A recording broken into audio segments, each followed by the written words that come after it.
लग रहा है फोटो आएगा तो मोदी मेरे पास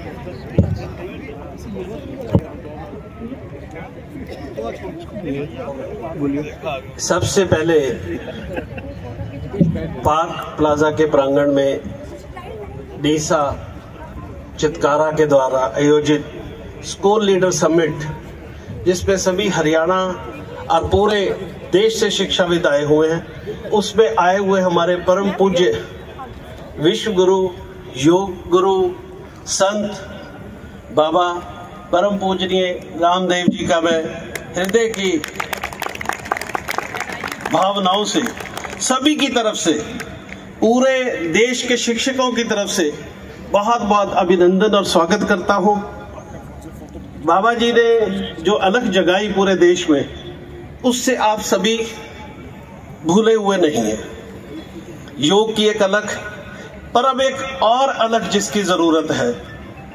बाबा जी ने बड़ी अच्छी बात की कि 1885 में मेघालय का एक्ट आया, और हम भी यही 1835 पर हम भी यही कहते हैं कि हिंदुस्तान 1947 में आजाद हुआ था। भारत माता आजाद हुई थी, लेकिन सरस्वती माँ अभी आजाद नहीं हुई है। उस सरस्वती माँ को आजाद कराने का जो आह्वान नीसा ने किया था, आज उसमें हमारा हाथ पकड़ लिया है योग गुरु बाबा रामदेव जी ने, और इसी से देश बदलेगा, इसी से विश्व गुरु बनेगा।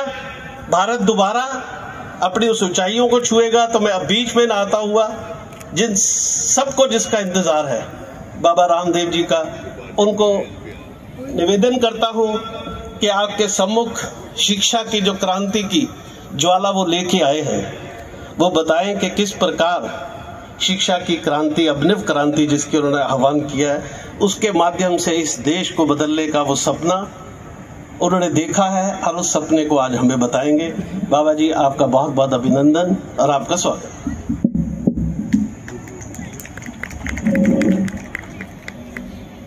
मेरे साथ सभी एक बार परम पावन गायत्री मंत्र का उच्चारण करेंगे। ओम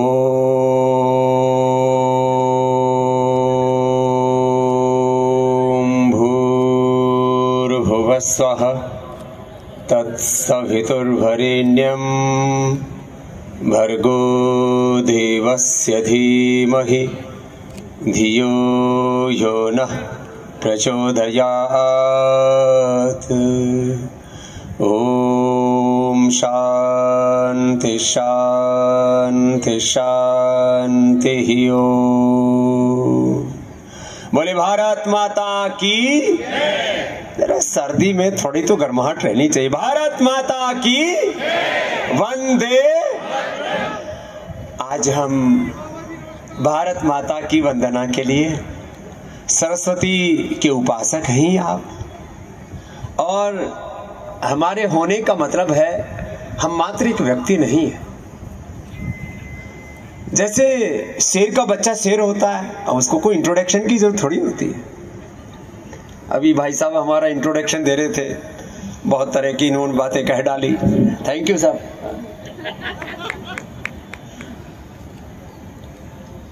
हम सबका एक कॉमन इंट्रोडक्शन है, वो आप मेरे साथ बोलेंगे। हम सब वाहे गुरु भगवान अकाल पुरुष ईश्वर परमात्मा की संतान है। हम सब भगवान की संतान है। जोर से बोलो, हम सब भगवान की संतान है। हम सब एक ईश्वर की संतान है। ये जाति, ये पंथ, ये भाषाओं के भेद, ये प्रांतवाद और तमाम तरह के जो उन्माद हैं, ये हमारी पहचान नहीं है। हम एक ईश्वर की संतान है, सभी समान है और सभी महान है।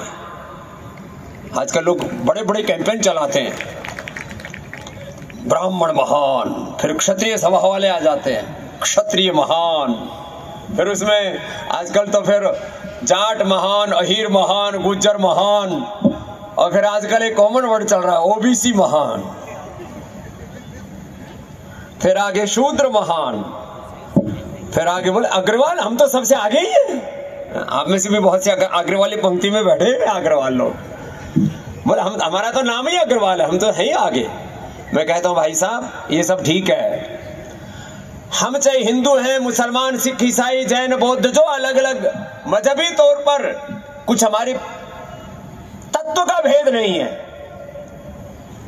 हम सब अभेद हैं इस मामले में कि हमारे पुरखे एक हैं, हमारे पुरखों की साझी संस्कृति एक है, हम एक परम तत्व के उपासक हैं, एक परम सत्य के उपासक हैं, सत्य एक है। अब पानी पानी होता है, उसको नीर बोलो, जल बोलो, तो ये बोलो, आप बोलो, वाटर बोलो, कुछ भी बोलो, उसके सैकड़ों नाम है, क्या भेद है? तत्व का भेद तो नहीं है ना। तो एक कॉमन हमारी आइडेंटिटी है, वह है हम सब एक ईश्वर की संतान हैं, एक पूर्वजों की संतान है, एक धरती माता की संतान है। माता भूमि ही पुत्र हम पृथिव्याः। और इस एकता के सूत्र में बांधने वाला कोई तत्व है, वो शिक्षा है। ये जो भेद डाले हैं हम में और आपस में हमको लड़ाते रहे, पहले हमने पढ़ा था फूट डालो राज करो, ये अंग्रेजों ने काम किया, ये तो अभी भी चल रहा है, अभी भी हमको बांटने में लगे हुए हैं। हमको इन सब बातों से ऊपर उठ करके आखिर ये देखना होगा कि हम अपने बच्चों को, अपने युवाओं को किस दिशा में ले जाना चाहते हैं। अभी संसद में बड़ा विमर्श चल रहा था, वन नेशन वन इलेक्शन, पता नहीं कब होगा और कैसे होगा, मुझे नहीं पता, लेकिन one nation one education system जरूर होना चाहिए देश के अंदर। और वह एजुकेशन सिस्टम की बात कर रहा हूं। स्कूल अलग अलग होंगे, संचालक अलग अलग होंगे, कोई हिंदी मीडियम से होगा, कोई अंग्रेजी मीडियम से होगा, कोई गुजराती, तमिल, तेलुगु, कन्नड़, मलयालम आदि से होगा, भाषा का भेद हो सकता है, शिक्षा के मूल मूल्य एक जैसे होने चाहिए। इतिहास के नाम पर सच्चा इतिहास पढ़ाना चाहिए। अच्छा, इसमें कोई भेद है क्या? बताओ, गुरु गोविंद सिंह जी से लेकर के गुरु नानक देव जी से लेकर के गुरु गोविंद सिंह जी तक को, बंदा बैरागी जी को, हमारे दशों गुरुओं के जो सर्वांश दानी थे, उनके गौरव को, उनके बलिदान को हमें पढ़ाया जाना चाहिए कि नहीं पढ़ाना चाहिए? जिन्होंने हमारे गुरुओं के शीश कत्ल किए, उनको हत्या, वो तो कातिल है, जाहिल है, लेकिन जिन्होंने अपने शीश चढ़ाए वो हमारे लिए बलिदानी है, हमारे लिए आदर्श है। हमारे लिए आदर्श है छत्रपति शिवाजी महाराज। महाराणा प्रताप और छत्रपति शिवाजी महाराज से लेकर के 5 लाख से ज्यादा वीर वीरांगनाएं, वो हमारे गौरव है, वो हमारे आदर्श, वो हमारे हीरो हैं। और जो आक्रांत है उनको आक्रांता बढ़ाना चाहिए, इसमें क्या बात है? उन्होंने यदि कुछ अच्छे भी काम किए, माना क्या बाबर ने यहाँ आकर के, हुमायूं ने, अकबर ने आकर के कुछ अच्छे भी काम किए हो, तो भाई उनके भी 2-4 बता दो जो कुछ ठीक भी किए हो। लेकिन उन हरामखोरों ने जो हरम चलाए थे वो भी तो बताओ। हरम किसके जमाने में नहीं थे? बाबर में के जमाने में नहीं थे कि अकबर के जमाने में नहीं थे कि बताओ किसके में नहीं थे? और उन हरमों ने ही उन हरामखोरों के राज्य का पतन कर दिया। मुगलों को महान, अरे आक्रांता, उनको आक्रांता बढ़ाओ, फिर बताओ कि उन्होंने कुछ अच्छे काम, कुछ छोटे मोटे अच्छे काम भी कर दिए होंगे। और छोटे मोटे अच्छे काम नहीं करते तो टिकते कैसे? अंग्रेजों ने भी तो कुछ अच्छे काम किए थे, अंग्रेजों ने भी तो सड़क बनाई थी, अंग्रेजों ने तो रेलवे बनवाई थी, अंग्रेजों ने तो संसद भी बनवाई थी। क्यों खदेड़ा उनको यहीं पाल पोस के रखते हैं? अंग्रेजों ने संसद भी बनाई, अंग्रेजों ने राष्ट्रपति भवन भी बनाया, अंग्रेजों ने बहुत कुछ बनाया। अंग्रेजों के नाम से बहुत से नाम यहाँ पर गांव के, शहरों के भी हैं। ठीक है, कुछ अच्छे भी काम किए, उसका स्वागत है, लेकिन वो उन्होंने हमें राजनीतिक गुलामी में धकेला था, कितने लोगों को कत्ल किया था, लेकिन सबके कत्ल करने के अलग अलग तरीके थे। जो मुगलों ने कत्ल किया उसके अलग इतिहास है। अंग्रेज जो है वो कानून बना करके कत्ल करते थे, हमको अपराधी कहते थे, हमको चंद्रशेखर, राजगुरु, सुखदेव, भगत सिंह को आतंकवादी कहते थे, और वो कहते थे ये विद्रोही है, ये तो सत्ता की खिलाफत कर रहे हैं। तो हम मानते हैं उन्होंने सत्ता की खिलाफत की, लेकिन वो आतंकवादी नहीं थे, वो हमारे सुपर हीरो में महान क्रांतिकारी थे, वो देशभक्त थे। तो ये अब थोड़ा बहुत तो चेंज हुआ आजादी के इन 78 वर्षों में, लेकिन सच्चा इतिहास अभी भी नहीं पढ़ाया जाता। ना सेंट्रल बोर्ड में है कोई भी, न सीबीएसई बोर्ड में और ना स्टेट बोर्ड्स में है ये सब तत्व। सच्चा इतिहास नहीं पढ़ाया जा रहा।